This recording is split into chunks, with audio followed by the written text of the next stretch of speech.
Okay. Good morning, everyone.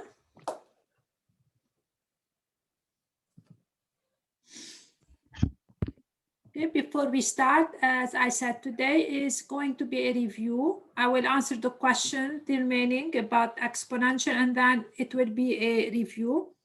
But before we do that, by now, all of you should know that your final is next Thursday. It means a week from today. And your exams start at 7:30 in the morning. And this is not the time I choose, that's chosen by the university. So I have to stick to this time, to 10:30 in the morning. And I will put a link for you for Zoom, because the link I use for the class will not work for that time as well. So you will have a new link for it. It will be on Brightspace. And the review is on the Brightspace. So I strongly encourage you to go over quizzes, exam 1, exam 2, and do the review. If you do all those, you guys will be fine on the final. If you don't, you won't be fine on the final. All the solutions to your quizzes and exams are there. So you should do them and then check yourself. Am I doing them correct or not? The quizzes and exams, the solution are explained.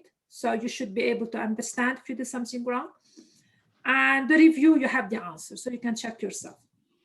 And one last thing is that I will have office hours for the week of the final, because everything is different next week. So I will have office hours. And for this particular class, I decided to have office hours before the exam. So it will be Wednesday from 2 to 4 in the afternoon, and the link will be on Brightspace. So again, I will have to have a special link for the office hours. And in case somebody can't do the office hour, they can contact me, email me, and I will see what we can do. Okay. So please study. It's not a lot of material, and if you guys do the work, do the review, you will be all right. Otherwise, you won't. Okay, so this is management. Now questions. Do you guys have any questions for me? Anybody? Okay, so what we're going to do is we're going to review the last piece we did last time concerning this conversion between two ways of writing an exponential function, to make sure you guys know it, because it will be on your exam. And then I will start reviewing from the review material. Okay, so please pick up your paper, pick up your calculator, and you will answer me on chat when we do that. So last time we saw the following. We saw that every exponential function can be written in two formats, ab to the t or a e to the kt. So your exponential could be written in both forms, and they are exactly the same. It means if you plug a t in here, you plug it here, you get the same value. And how we convert from one format to another. So let me remind you that if we know b, we know the growth factor, so this is given to us, then the k is the ln of b. And if we know k, then the b is e to the k. Okay, that's what we have. And then k, we gave it a name. K is called the continuous growth factor. Continuous growth rate. And the rest is the same. It means B is the growth factor. There is nothing really changing about that. So that's really, okay. Now, one word before we start converting is about graph. Graph. Suppose f is a times b to the t. So suppose this is the following. Then the graph dependent whether b was bigger than 1 or less than 1. If b is bigger than 1, then f is increasing, because it means we have a growth. Okay, and the graph looked like this. We have a growth. If b is less than 1, f of t is decreasing. we have a decay, it's never negative. You know, we never have a negative number. And the graph would be like that. Okay. Now, if the function is given in this form, it means a e to the kt. How would you know whether it's increasing or decreasing? So if a b to the t, okay, the b bigger or less will tell me what happened. Now part 2 is, please, if I move the paper faster than I should, let me know. Now suppose f of t is a times e to the kt. It's given to you this format. What would tell you whether it's increasing or decreasing? Because it's not b, it's e to the kt. So what tells us whether it's increasing or decreasing? The idea is the following. Let us note that before I give you the rule. Suppose I take the number e, okay? And I raise it to a positive number. Let us say 0.2. E to the 0.2, and we plug it into a, so first, if I take e to the 0, I get 1. If I raise e to a positive number, we're gonna get always a number bigger than 1. If I take e to a negative number, minus 0.2, this is 1 over e to the 0.2 is a number which is less than 1. So if you take e, you raise it to a positive number, you get something bigger than 1. You raise it to a negative number, you get something less than 1. How will this affect the graph? Let us note, if k is positive, b, which is e to the k, will be bigger than 1. And if k is negative, b, which is e to the k, is less than 1. What am I trying to tell you here? Telling the following. If k is positive, the function is increasing. If k is negative, the function is decreasing.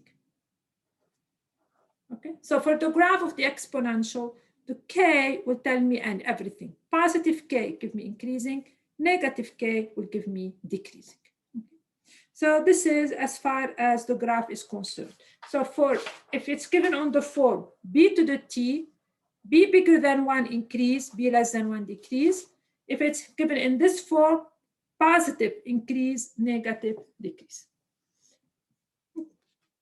Now I'm going to look at number 1 in the homework I've assigned before I start the review. And please, you have to participate. You have to give me answers. All right, number 1 is convert from one scenario to another. So suppose I have, so I will pick some of them. I will pick A. And A has the following form. F of t equal 2000 times e to the power 0.0770. Okay, question is, write in the form 2000 b to the t.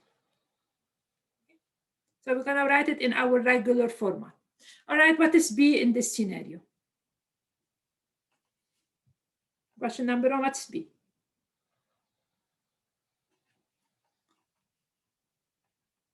Are you guys there?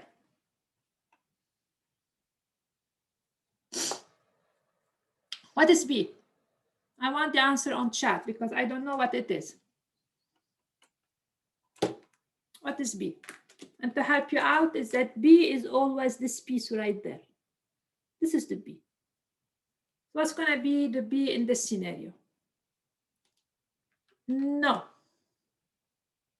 No. Remember the conversion.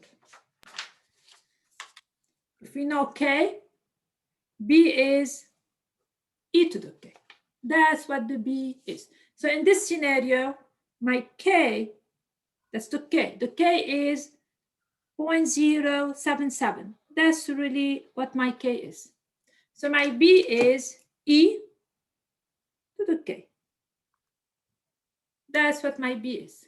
Okay, that's my k, that's what my b. So it just means equal to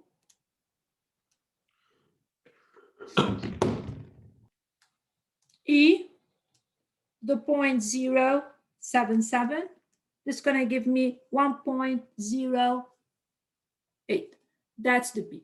It means my function, we can rewrite it in the form 2000 1.08 to the power t. Okay, so k is what t is multiplied by, the b is e to this power, which means that if I plug in t equal 2 in this expression, t equal 2 in that, I get the exact same answer. If I graph this function, I get the same thing. It's just a way of rewriting that. All right, now the terminology. What's the continuous growth rate?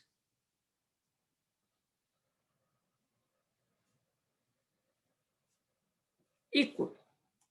What's the growth factor?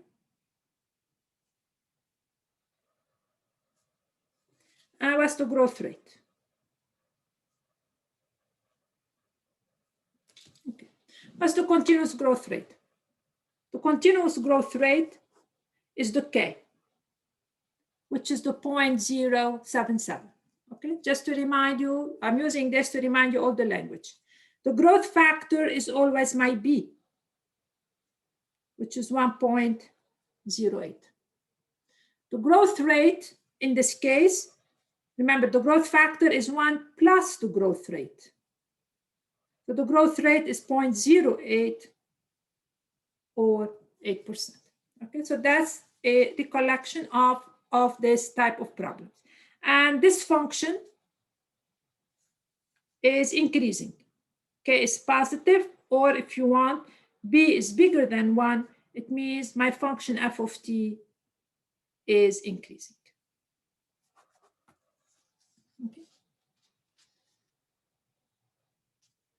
All right, when I look at another problem, please pitch in, please do the work, or I start calling you by their name and you don't like to do that.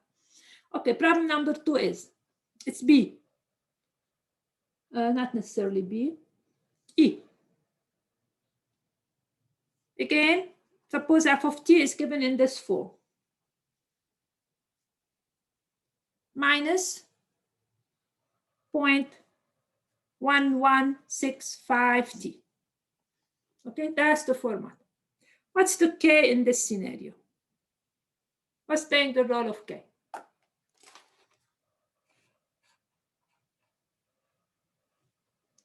All right, I guess I need to call names. I mean, not call names, but ask you. What's k in this scenario? I start with the first one. K is minus. Thank you, Matt. That's the k. Okay, now we're going to write it in the form a b to the t. What's the b? Quickly. You guys, I would like to review with you, but if I'm not sure you can do that, we're in trouble. So what's the b? And always I try to help you. The b is this piece right there. That's the b. So give me the answer to b. B is equal to e to the negative 0.1165 power. Yeah, which is equal to what?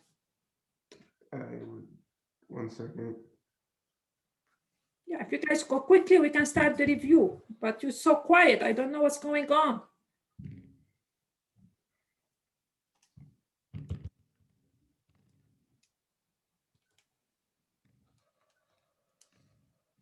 You should be faster.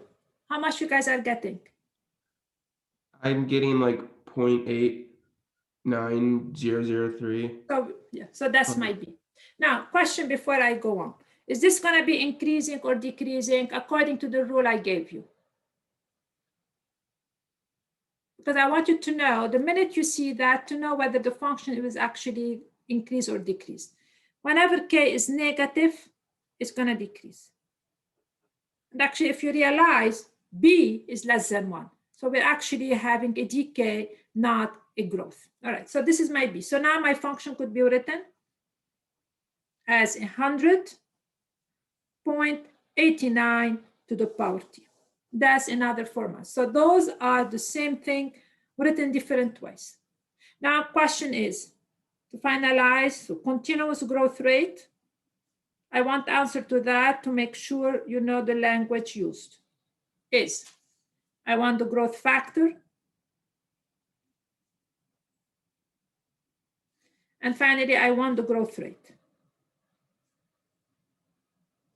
You know, those are very easy questions. If you get them, you know, this is at least 6 points on your exam. All right, continuous growth rate. What do we call continuous growth rate?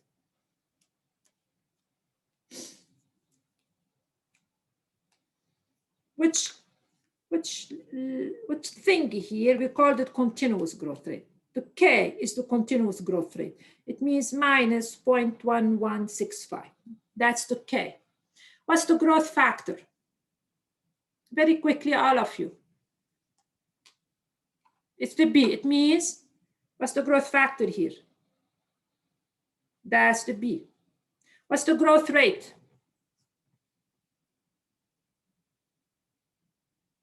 What's the growth rate? So B is less than 1 because it's a decreasing function. What's the growth rate? Quickly.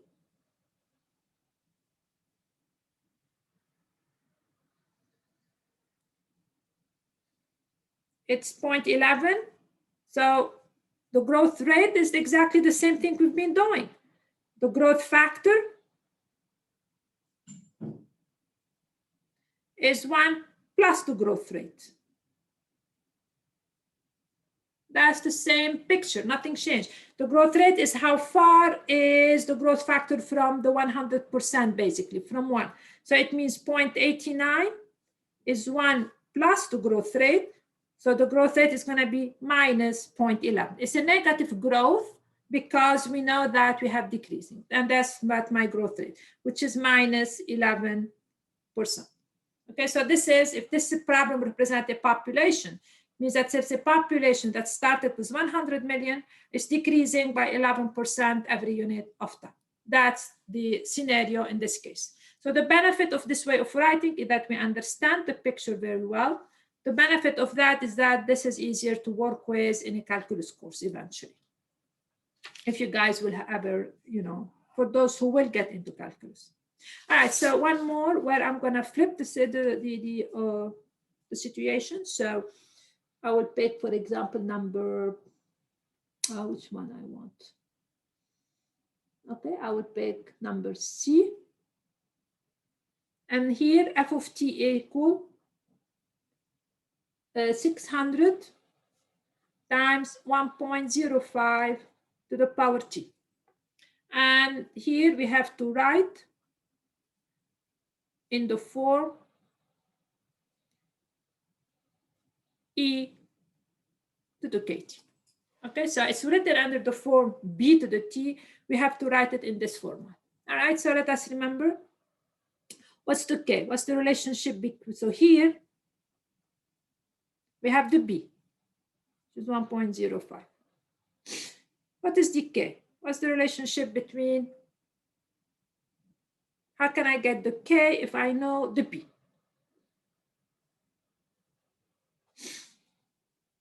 That's usually the k. The k is the ln of b. That's really the relationship. So k is ln of b. The b is bigger than 1, we should expect a positive k. So which is equal to, and now we just plug in those numbers. So ln of 1.05, this gives me 0.0487.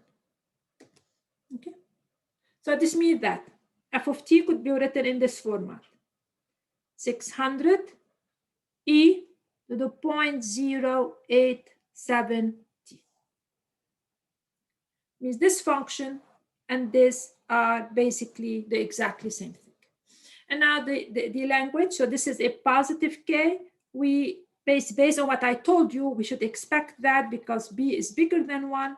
It means we have a growth. So the k will have to be a positive number. And now the language, the terminology that we use. What's the continuous growth rate? What's the growth factor? And finally, what is the growth rate? All right. Continuous growth rate is what in this picture? When you see the continuous growth rate, what is it in the picture? Exactly, it's to K. What's the growth factor? Keep going, Xavier, or any student. The growth factor is what in the picture? It's the B, which is 1.05. And the growth rate is how far B is from 1. That's really the growth rate, is what more of the top of 100%. What's the growth rate? Quickly. Remember, this is 1 plus growth rate. So the growth rate is 1.05 minus 1 is 0.05. It's a positive growth or a 5%. So this is just for me, so to make sure that you guys can do this conversion very easily, because as you move on in your classes, I have no idea which field you guys are in. Either one will be used for exponential. So I want you to know that those two, both of them represent a growth, an exponential growth. It means something which will grow by the same percent, by the same percent. Right. Any questions? All right, now we're going to review a little bit for the exam. You know, the exam is comprehensive, as you know. So, and honestly, there is not a lot of materials if you guys focus on it. So we studied what a function is, what's the how to work with functions, what's the idea of average rate. Then we move to linear function, how to find the equation of a line, how to find the equation of a linear function, how to find the slope, interpret it. And then we saw composition of function, inverse, and piecewise defined quadratic, and then we move to exponential. So these are the main things that we saw in this class. And we threw in the whole thing, we threw some algebra because you guys have to know your algebra. All right. Is there anything specific you guys like me to talk about, or should I just take the review on my own? Anything specific you like me to talk about? All right. Okay, so let's do that. Very quickly, what's the average rate of change? So I will do the thing that I think you guys will a little bit forget. Okay, so if you have a function, so this is a point A and this is point B. Let's remember the definition of the average rate of change. It's just the slope. It's f of B minus f of A divided by B minus A. And questions about average rate are given two ways. Either you're given a graph, you have to find the average rate, or you'll be given a formula, you have to find an average rate, or you're given a table and you have to find the average rate. So that's the first thing we do. So we're going to do problems along those lines, and then I move on to lines and everything I think it is. Okay. So I'm going to do number 6 on the review. Now I told you to bring the review with you. I don't know if you guys have done it, but let's do number 6. Number 6 is just the graph of a function. And the idea is that we should know all about how to read a graph. Okay. So some parts are easy. I will not do. So f of minus 3, this is something you, by now, none of you have difficulties with. So like, for example, this is f of minus 3 equal to 0. So you guys do that. You have no problem. None of you should have any problem with that. B is find all the numbers such that f of c equal minus 1. So this is slightly different. It means this is an output value. So I have to find the input that gives me an output. Now this graph was a little bit, so this is minus 10. It means I'm going by 2. So minus 1 should be somewhere here. Okay. So C should be a little bit something right here, almost minus 0.2. And the other C is whatever I get right here, which is like 4.1. So this is the output given, the input is to find. Now, determine the interval over which the function is increasing. Okay, I give you a minute to answer my question quickly because I'm telling you ahead of time, those problems will be very much on your final. Where is the function increasing? Who can give me the answer?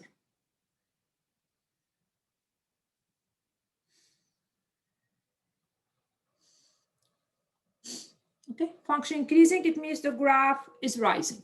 When is the graph rising? The graph, if I go here, is rising between this value and all the way up to here.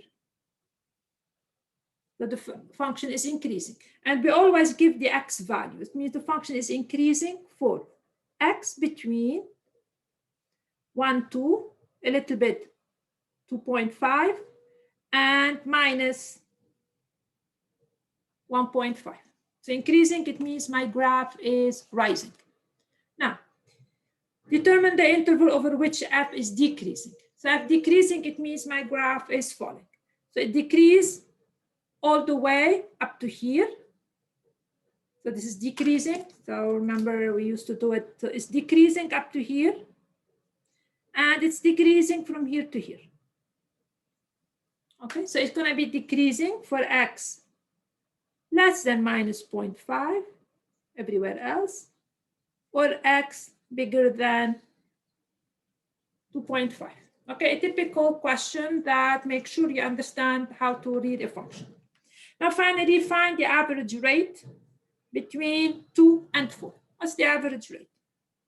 Definition tells me is that it's the value of the function at 4 minus the value at 2 divided by 4 minus 2. So it's like exactly like the idea of a slope. And now the rest in this particular problem, we have to use the graph to figure out everything. So what is f of 4? So I go to my graph, 1, 2, 3, 4. That's f of 4 here. So this is 10, 12, 14, 16, 18, according to this, minus f of 2. This is my 2 here. And I go to my graph. This is f of 2, which seems to be 20, divided by 2. So this would give me minus 2 over 2, which is minus 1, which is the slope of this line right there. Okay, so that's the quick review of the average rate of change. Now, another question is for the average rate, it's what's the meaning of the average rate? So I will do another problem to remind you what does the average rate actually mean if you have a story problem. Okay. Now, number 4 is asking you the average rate using a formula. Make sure you go over that because average rate is important for mathematically. So, but let's see the meaning. That's why I want to look at number 5 to remind you the meaning of it. So here the table below gives the number in millions of iPhone sold as a function of time. So the number of iPhone changes with time. So in 2008, there were 12 million sold, 2012, 125, and so on and so forth. And then I tell you, let n be the function that assigned to each year the number of iPhone. So we have a function that you give it the year, it outputs something, I call this function n, the number of iPhones sold in that year. Okay, that's really my rule. So find and interpret n of 2008. It means in the year 2008, how many iPhones sold? So it's 217 million iPhone sold. Okay, so this means that in the year 2018, 217 million iPhone are sold. Question B is, find the change in the number of iPhones sold. It means, okay, between 2008 and 2012, the number of iPhone changed. It was 12, now it's 125. And the question is, find the change. It means how many changed between them. So it means I want to find, okay, between those 2 years, how many changed? Between 2012, I had 125. In 2008, I had 12. So the change in the number is going to give me 113 iPhone. Means between this year and this year, the number, there are 113 extra iPhone in million, sorry, the unit is million iPhone. Okay. Now find the average rate. Okay, so what's the average rate of change? It's the number of iPhones sold. So it's the output at 12 minus this output by how many they changed over how long it took to change. Okay, how many over how long? So the number that they change is 125. We just computed here is 113, and the time it took, it's equal to 4. So this is gonna give me 28.25. Now, what's the unit of that? What's the unit? Who remember the unit of the average rate? It's the slope. What's the unit of the slope? Means between those 2 years, the number of iPhone sold changed. By how much? By 113 million. So 113 million extra iPhone were sold during those 4 years. When I divide by 4, it means on average, how many extra were sold per year. So the unit is going to be million of iPhone per year. Okay, so the unit of the average rate is the unit of the input, which is millions of iPhone, per unit of output. So this is year. This is million iPhone. So it's million per year, million per year. That's the unit of the average rate. Okay. All right. So this takes care totally of the average rate of change. Now, the other problems that you will, of course, have is something about linear function.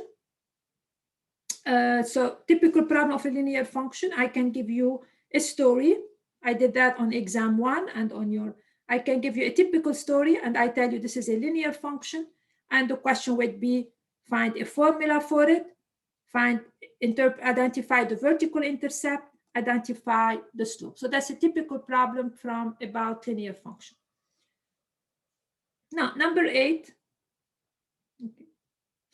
is typical quadratic. Let f of x be equal to that. Find the coordinate of the vertex, the zeros, and so on and so forth. So let's have a quick look at number 36, and I'm going to come back to something like 17. But let me make sure the quadratic. So this is a quadratic function, the number 8. So that's what we call quadratic. It means the graph is a parabola, up or down, depending whether your A is positive or not. All right, typical question for a quadratic are the following. What's the coordinate of the vertex? Means the quadratic function, a parabola has a vertex. This is the vertex of a parabola. Coordinate of the vertex, it means find what those are. That's really what the coordinate. Now let us remember what are the formula for the coordinate. Anybody remember? What's the x coordinate?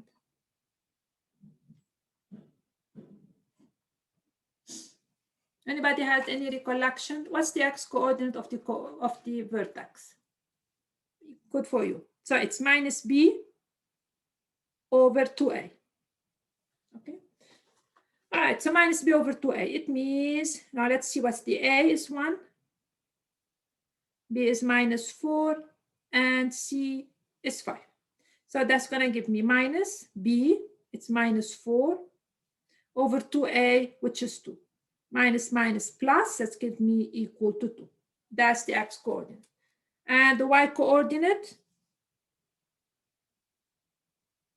you just plug in 2 into the equation. So you get 2 squared minus 4 times 2 plus 5. 4 minus 8 plus 5, that's going to give me minus 4 plus 5, which is going to give me a 1.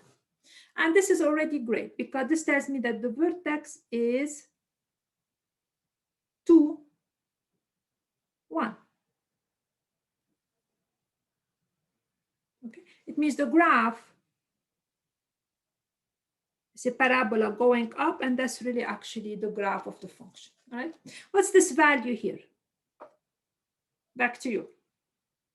I've talked about it before. See if you guys remember. How do we find this value? It means where the graph intercepts the y-axis. How do we find this value?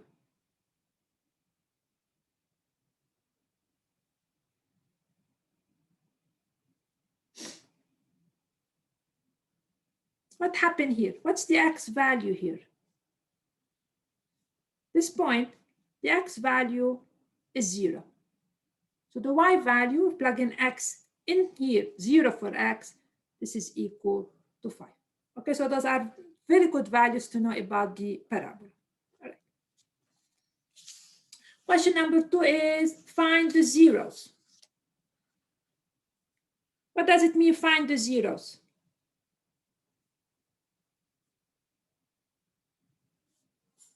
Okay. What does it mean to find the zeros of a function? How do we do that?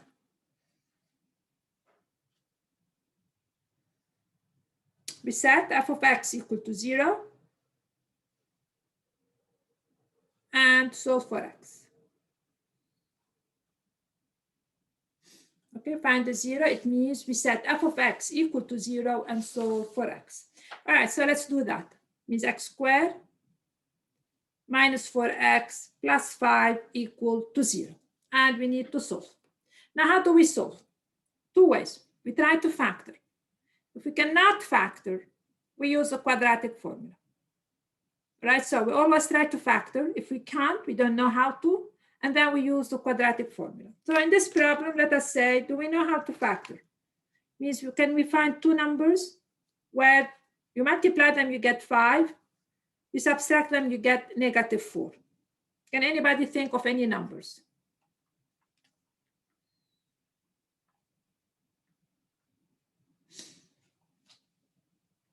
Anybody can think of any number. When you multiply them, you get 5. When you add them, you get minus 4.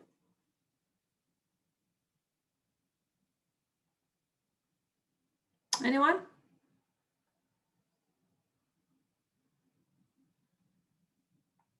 Okay, if you guys cannot think, we're going to try the quadratic formula. If you could not come up with those, we try the quadratic.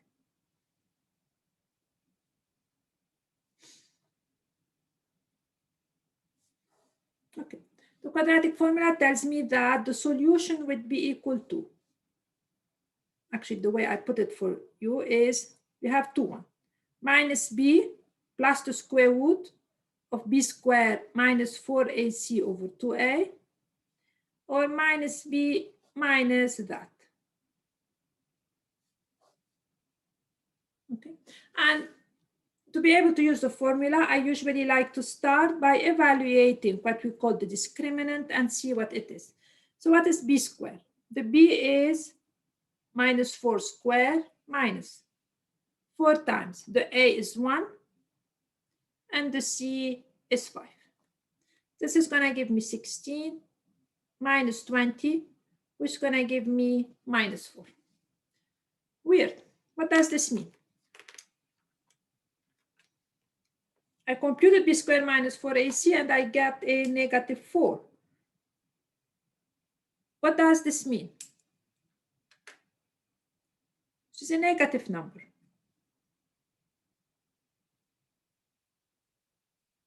It means if I'm going to plug it in here, I will get that plus the square root of a negative number. Is this possible? Is this possible? And what does it mean?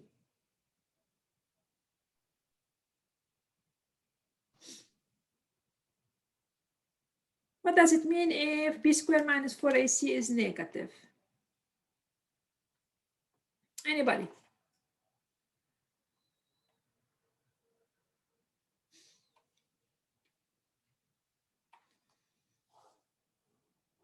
Means that there are no values of x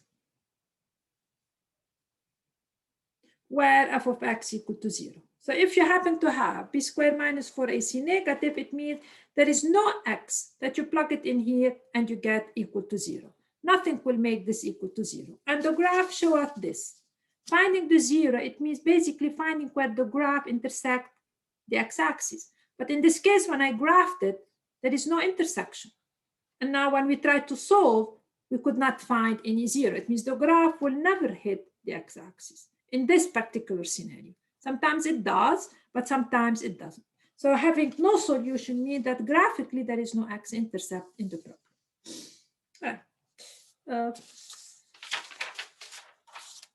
Part C, again, we have the same equation, the same function.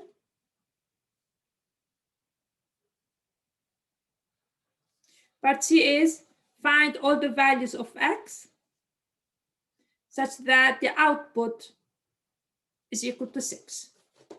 Okay, so on the graph, I'm after those values. This is my 6 in here. That's an output value. I want where are the x's that will give me 6. Again, we're going to set the equation equal to 6 and solve.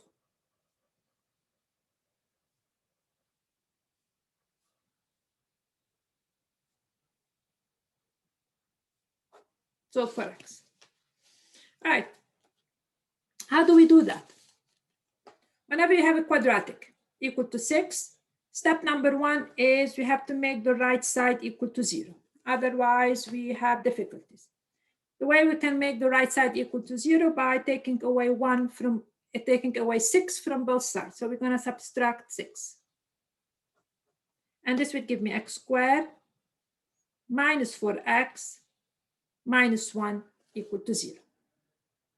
And then once we do that, we do the following. Either we factor if we know how to. If we don't, we use the quadratic formula. So either we factor or we use the quadratic formula. Now, in this case, factoring is a little bit hard because I need two numbers. When you multiply them is 1. When you add them is 4. We cannot think of those numbers. So here we have to use the quadratic.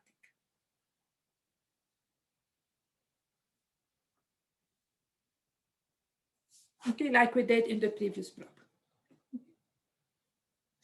Right. Now the rest of this, find f of 1/3. I've give you a lot of problem. Make sure you can do those. F of 2 over y, again, make sure you can do that because we've done a lot along those lines. So please check yourself that you can do this type of problems. Another question that you had difficulties with in your previous quiz was, okay, number 9, it deals with composition of two functions. Review it. It's not hard. You did fine on your exam. You guys review it. This is piecewise. It means how to read the function. Again, review it because everything will be. And this question, find the inverse when the function is given graphically. You guys had trouble with it on your previous exam or quiz. I don't remember. So I will go through that because you should know how to do it. So remember that f inverse, when I ask you to find f inverse of b, it means find the x value. That's what a lot of you had trouble with, such that f of x equal to b. So f inverse of b is the x, is the input that gives you an output of b. So with that in mind, let us go back and review this. Okay. F of 0, no problem, this is 0. F of 0 is right there. It's easy. This is, from here to here, we have 2. So this is a 2, so this is a 1. So that's half. So f of 0 is 2.5. F inverse of 0, it means the x such that f of x equal to 0. It means find the x value such that f of x is equal to 0. So I go back to my graph. What's f inverse of 0? What's the input where the output is 0? What's the value of x that gives me output 0? This is equal minus 2. Okay. F of 1. F of 1 is f of 1. F of 1 is 4. What about f inverse of 1?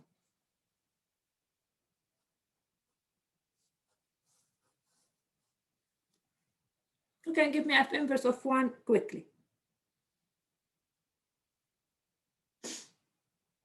What's f inverse of 1? Cody, since you are inputting, what's f inverse of 1?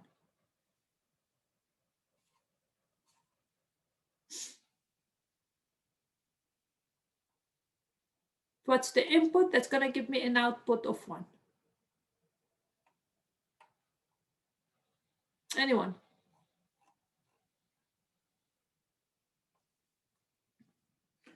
I'm looking for the x, such that f of x equal to 1. So if f of x equal to 1, that's my 1. I want the input. It means I want this value. So f inverse is, no, not really, not 2.5. Not 2.5. That's the reason I'm doing this problem, because a lot of you goofed in the previous exam or quiz, I forgot. What's f inverse of 1? All of you. It means what's the x value where f of x equal to 1? I'm after the x, such that f of x equal to 1. Look at the picture again. What is the x value such that f of x equal to 1? It kind of looks like it's like 1.5, 1 point something. It's not 1 point. Look at the graph one more time.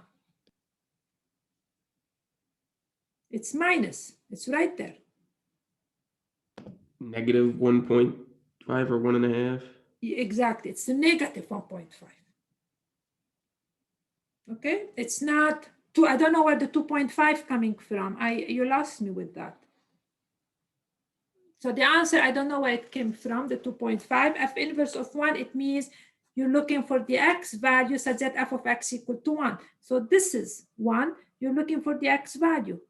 If this is minus 1, this is minus 2, you're somewhere in between, which is the minus 1.5. That's the f inverse of 1. Okay. Now, what's f inverse of minus 3?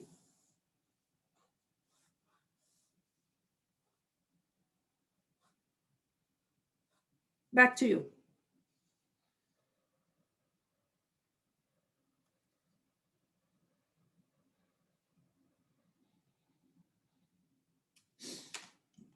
What's the input where the output is minus 3? Anybody can give me the answer. And don't be afraid of the answer.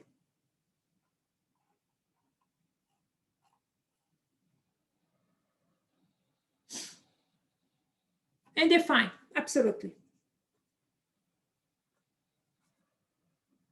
Because minus 3 is an output value, but according to your graph, minus 3 is down here. You don't know the minimum value of the output is minus 2. So you don't know which input is going to give you an output of minus 3. Therefore, this is an undefined. Okay, so remember, find f inverse of something. It means you're after the input. It means what's inside here is an output value. It means it's a value here on the y-axis. And you're looking for the input that gives you this as an output. Okay, so this problem gave you trouble on your previous exam.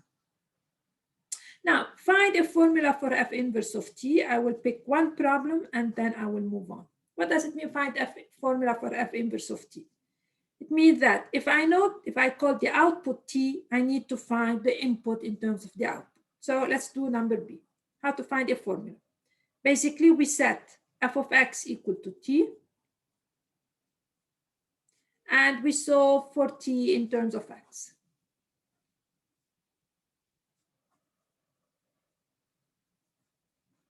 Terms of x. Okay, a lot of you memorize the algorithm, but the idea is find f inverse of t. It means if I know the output, What's the input in terms of the output? So I will do B only. So it's going to give me 3 square root of x equal to t, and I need to solve. Okay, the easiest way to solve is always isolate the square root term, like we're doing with exponential. We're isolating it. So we're isolating it by dividing by 3, both sides. Then if I need the square root, I need to take it, I square both.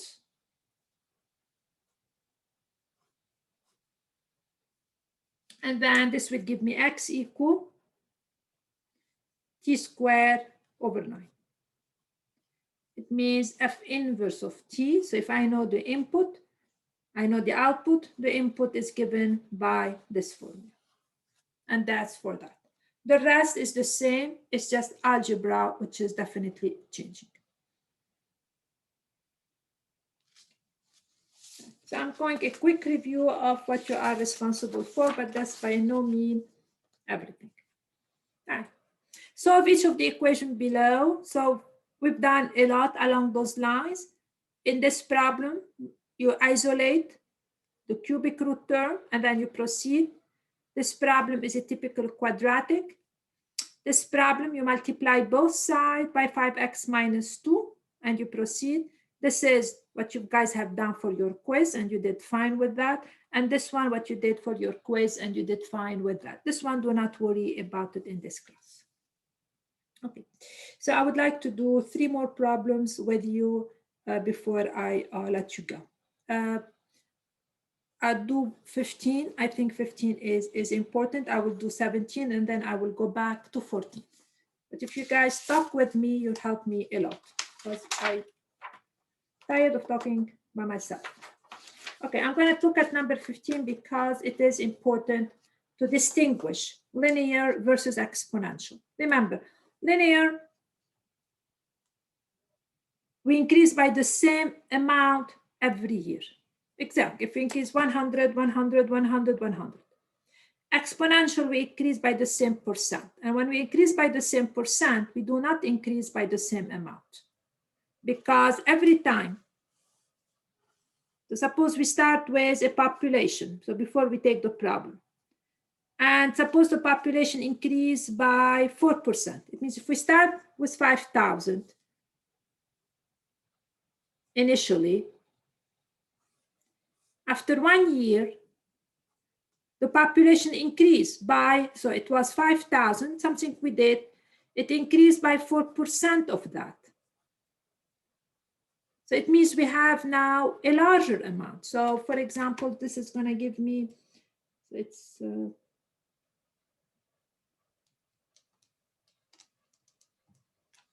so this will grow to 5,200. Then after 1 more year, we're getting 4% of a larger amount. So now the population is 4,000 plus 4% of a larger amount. So the population will not grow. So from here to here, it grew by 200. From here to here, it's going to grow by more than 200 because the 4% we're adding is over not 5,000 anymore, over 5,200. So the growth, which is some students are still doing the mistake, is going to be not the same because it grew by 200 and then it's going to grow by more because now the 4% is over a larger amount. Okay, some students are still confusing those two scenarios. With this in mind, I will look at number 15. Okay, now, and it says the population has a size of 5,000 at time t equal to 0. So t equal to 0, the population is 5,000. And that P of t be the population in the year t. Find a formula for the population in each of the following scenarios. All right, A. So P of t is the population at time t, and we have to find a formula. A. The population decreases by 100 people per year. So question addressed to you, is this linear, exponential? And then find the formula. Okay, I give you a minute to answer this question because these are crucial. Is this a linear or exponential?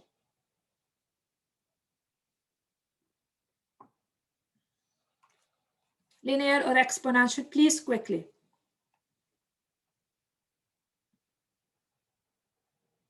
Linear. It decreases by 100 every year. It means if t equal to 0, and this is the population, it starts with 5,000. After 1 year, it goes down by 100. Every year, it goes down by 100. So that's linear behavior. It's by the same amount every year. What's the formula for it? So what's P of t? Initially, it's 5,000, and it grows, so it's going to be, that's the slope, plus 5,000. Okay, that's a typical linear scenario. B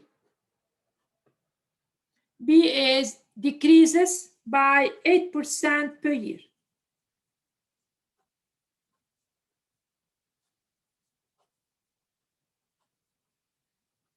Okay, means every year 8% it decreases. Okay, so it's at 5,000, it goes down by 400. So now we have 4,600. Then we lose 8% of those, and so on and so forth. Exponential or linear, quickly. Is it growing? Is it decreasing by the same amount? That's linear. Linear by the same amount. Is this by the same amount every time? So question number 1, exponential or linear. Question number 2, I want the formula immediately.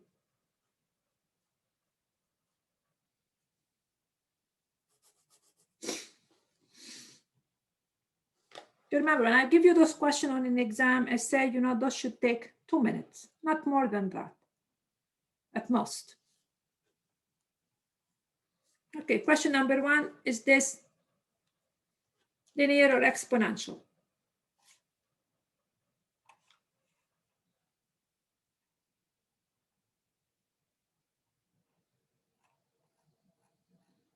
Okay, thanks, Xavier. That's exponential because it's by the same percent. What's the formula? So that's exponential. What's going to be the formula? So it's a b to the t. The minute we say exponential is a b to the t. All right. My a is my initial value. And what's the b in this scenario quickly?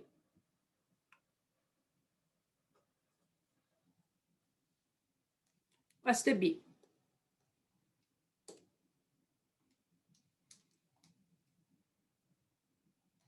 The b is 1 minus the growth. It means 0.92 to the power t. And of the problem. All right, so the goal of the problem is to emphasize linear versus exponential. By the same amount, the same number, not percent, the same number, that's a typical linear decay. By the same percent, that's a typical exponential, and we can find the formula very easily. Then you guys finish C and B based on what we said. Okay, now I'm going to look at number 16 and 17. Okay, so my goal is to go through some of the ideas. So number 17, it's up to you to finish everything else. All right, let P of t be the population of a country in million t years after 1990. So P of t is population in a certain country t years after 1990. Okay. All right. And with, they're gonna give us an info. Initially, the population is 3.21. And after 6 years, the population is 3.75. That's what's given to us. Question number A. Find a formula for P of t, assuming it is linear. And then interpret the slope and the vertical intercept. So assuming linear. If it's linear, it means immediately we know that the formula is mt plus b. So I'm telling you it's linear, It means when you graph this, the population, you get a straight line. And the 3.25 in here, that's a 0. If t equal to 6, that's 3.75. So this is my graph. So this is 6, 3.75. It's a linear function. So find the formula, it means we have to find the slope, and then we have to find the b. So I have the given value at 0 is 3.21. At 6, 3.75. So I need to find the slope, which is going to be equal to the change in y over the change in x. So my slope is going to be 3.75 minus 3.21 is 0.54 divided by 6, which is going to give me 0.09. Okay. Now, initial value in this particular problem, so we have P of t equal 0.09t plus b. But in this particular problem, we know P of 0 is 3.21. It means it's going to give me b is 3.21. So the population in this case is 0.09t plus 3.21.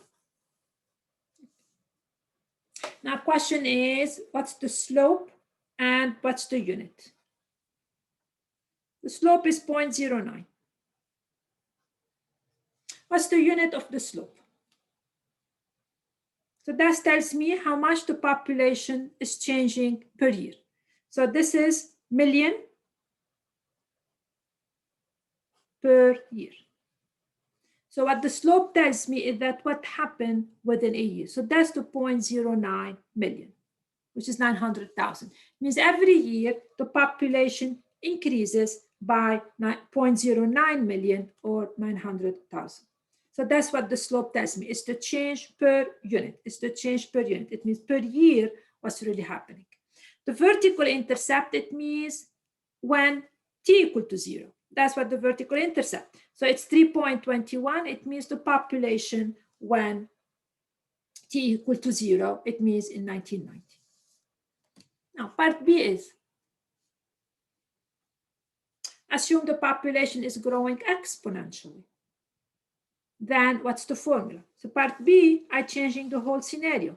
I'm telling you that suppose the growth is exponential. What is going to be the formula? So immediately we know, all right, P of t is a times b to the t, because that's how exponential works. So what data do we have? We have 3.21 here, and right here I have 6, 3.75. And I need to find the formula. So let us write down one more time the behavior. 0 and 6. This is 3.21 and 3.75. All right, what's given? What do we have to find? So we know P of 0 is 3.21. This will give me A of the back immediately. It means A is 3.21. To find the formula, I need the B. What do we have? Can I find the B? They tell me, after 6 years, the population is 3.75. It means that A, which is 3.21, times B to the power 6. It means if you plug in 6 for T, your output has to be 0.375. And now we solve for B. Okay. To solve for B, I first have to isolate this term. So I get B to the power 6 is 3.75 divided by 3.21. Okay, so we solve for that. It means B to the 6 equal to. So 3.75 divided by 3.21 I'm getting 1.1682. Let's give me b to the 6. So this will give me that b is the 6th root of that. So b equal, so I find the 6th root of that, and I get 1.026. So this will give me that, according to this model, the population is 3.21, 1.026 to the power t. So it's a very different formula. And in this case, the growth factor is 1.026. The growth rate is 0.026 or 2.6%. Okay, so that's a very nice problem where we do both linear versus exponential function. Okay, questions? Okay. Now, of course, you're going to have simple problems. It means you will have something, find equation of a line. And a lot of you are still having kind of difficulties getting the numbers straight for the equation of a line. So you will have problem finding equation of a line. You will have problems involving a linear function. You know, I give you a linear function and find the equation. Now the rest here are problem we've done. Actually, let me do number 18 because it reminds you linearity, so you don't do mistakes anymore. So I'm going to look at number 18, but that's give me an opportunity to take care of equation of a line. So let f of x be a function, and you're given the following. At 5, it takes the value 22. And at 25, it takes the value 6. A is, suppose f is linear. Find a formula for f, right? So what does this mean? It means in the first problem, we're going to assume that the function is linear. It means that the graph is a line. So at 5, it takes the value 22. And at 25, it takes the value 6. So that's a linear function. It means the graph is a straight line. And we need to find a formula. So basically, I need to find the equation of this line. So this is 5, 22. And this is 25 and 6. All right, so linear, it means f of x equal mx plus b. Now I need to find the equation. So I need to find the slope. So I will put the value in front of me. This is x, and this is f of x. 5, 25, and this is 22 here, and 6. The slope, it's y2 minus y1 over x2 minus x1. So my slope is this 20 in here, and this is going to take 2, and then you take 4. That's going to give you a 16. And I expected a negative slope because the line is falling down. So now if I do a little bit here, this is not a bad number here. So this is going to give me minus 0.8. Okay, let me just check that I'm not goofing. Yeah, that's going to give me minus 0.8. So that's what gives me the slope. Now I need basically the equation of this line. I can either use the point slope form, or I can use the equation f of x equal mx plus b. So far we have f of x equal minus 0.8x plus b. We need to find b. Okay. I can use any point. So I use this point. Tell me that. If I plug in 5 for x, f should give me 22, and this would give me my b. It means 22 equal minus 0.8 times 5, that should be a 4, plus b, that will give me b is equal to 26. And my f of x will become minus 0.8x plus the 26. Okay.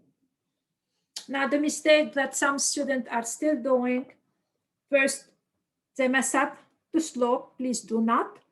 And the other mistake some students are doing, and I don't know why, is that they're plugging in 22 for b. And b is not the first value you see. B is actually the output when x is equal to 0. So you have to find the b by basically do what I've done here, or by using the point slope form for the equation of the line. So that's a review for how to find the equation of the line. And now if b is exponential, we've done this a lot and you guys are comfortable with it. So if f is exponential, and then the whole scenario will change, this will become a b to the x, and everything is changing in this scenario. And then this is where we do the division. So we know that f of 5 equal to 22 will give me a, b to the power 5 equal 22, and then f 25 equals 6, give me a, b to the power 25 equal to 6. And then we divided them by each other and we found the a. So we did that.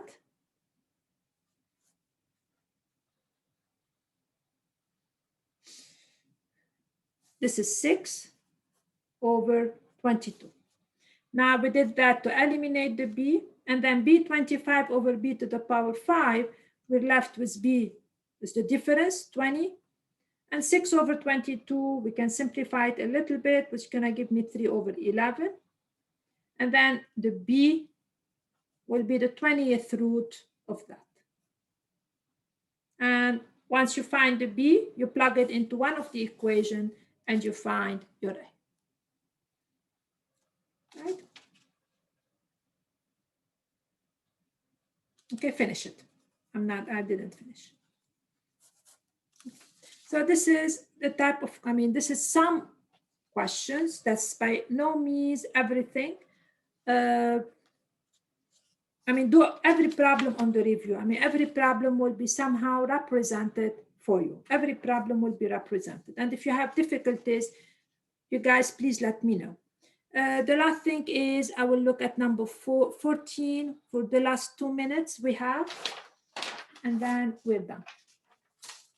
Basically, I am done. All right. Number 14 is to remind us a little bit exponent. So the question is find R and S. And here I tell you, review well the law of exponent before you do those problems. Okay. So let's start with the first one. X squared times x5 is x to the R. What is the R? If you take x squared, you multiply by x5, you get x to a power. What is the power here? What should be R? So if you take x squared times x5, R is going to be basically the sum of those, which is nothing more than 7. All right? So now, 5th root of x is x to the R. What is the R? Means how do you write 5th root of x as x to a power? So 5th root of x is x, if you put it in terms of rational exponent, is x to the 1 over 5. So the R is 1 over 5. That's why I told you review very well the law of exponent. All right, I will move on. Suppose you have x3 to the power 4. Is how many x's do we have? You can think about it in a very easy way. How many x's do we have? It's x3. If you ever forget, times x3, times x3, times x3. If you ever forget the rule, you say, okay, what does this mean? So how many x3s do we have? We have 4 of them. Means you multiply those by each other. So x3 to the power 4, that's really what it is. It means x to the power 3 times 4, because we have 1, 2, 3, 4 of them. It means to the power 12. R is 12. All right. I will do a little bit more, and then I think time is up. 1 over x to the 3 is x to the r. What is the r? So let us remember, 1 over x3 is x to which power? If I want to write this as an exponent, it means this will become the minus 3. So my r is minus 3. Okay. Now, x7 over x squared. So if you have 7 x's here and 2 x's here, that's x to the power 5. We take the difference between them. Okay. Now, 1 over x to the power a half. Let us remember 1 over x to the power a half. It's x. When I bring this to the top, it becomes minus a half. So my r is minus a half. Now, now time is up. I'm ready to just do the last 3 with you, but the time is basically up for us. So let me do that. That's a little bit of a hard one, but the way we do it is basically you take the 3 minus the half. So the idea is that if you have an over am, you take the difference between the power. Now you take 3 minus a half, you're left with the 5 halves. Now x squared y cubed, I'm doing them quickly because I want you first write this way, and then you're done. Square root of x squared is x. This would give me y to the 3 half. And the last one is cubic root of x squared y cubed. Again, you split it first. And this would give you x to the 2/3 times y. Okay. All right, I'm personally done. Please go over all your quizzes, all your exam, and the review before the test. Show up in my office hours in case you have any questions, or email me. Feel comfortable emailing me if you have any questions. And I think I can tell you the best of luck for the final and for the rest of your career. Okay, class is dismissed.